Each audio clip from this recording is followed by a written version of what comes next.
ay na-re-remind or na-refresh yung inyong mga alaala sa mga simpleng bagay, sa mga dapat at hindi pwedeng gawin sa Kuwait. Ito po ay on top dun sa PIDOS nyo. Diba may PIDOS kayo? Meron po kayong PAYOS,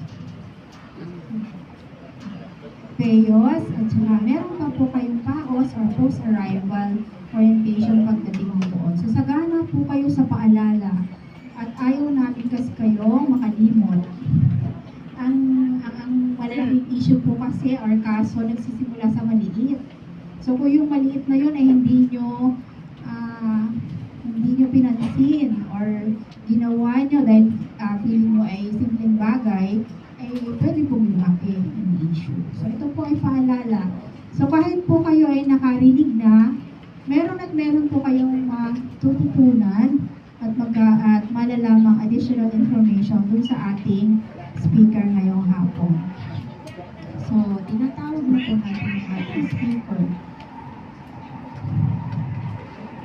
Ang ating mga